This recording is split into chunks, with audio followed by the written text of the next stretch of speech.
12, 13, 14, 15, 16, 398, 399, 400, 401, 402, 403, 4034, 4530, wow.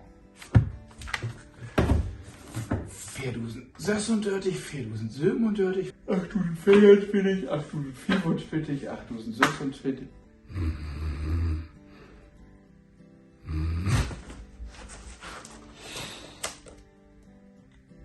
1123, 1122, 22.999, 23.000.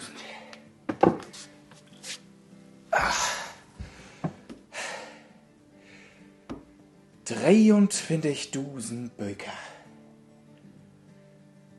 Wow.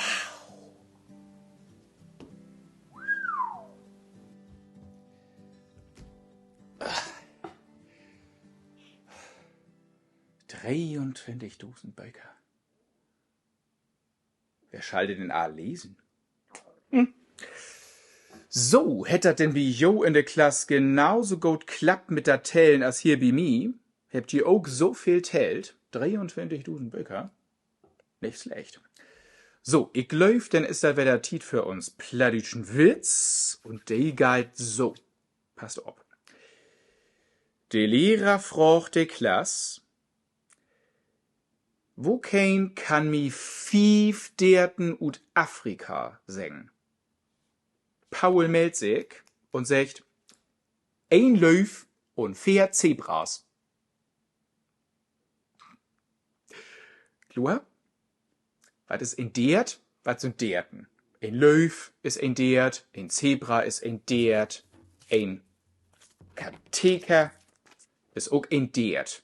Ne? Ein, was kann ich noch sagen? Ein Tier. Ne? Derten und Afrika. Und die Lehrer fragt, kein von jo, wo kein kann mi 5 Derten und Afrika singen? Und Paul meldet sich und sagt, ein Löw und 4 Zebras. Paul ist pleatsch. Also, denn wird's könnt ihr wieder zu Hus vertellen, jo Irland freit sich durch wiss albannisch ob und dann seht wir uns biet nächste Mal wieder. Also, tschüssing. Tschüss. Tschüss.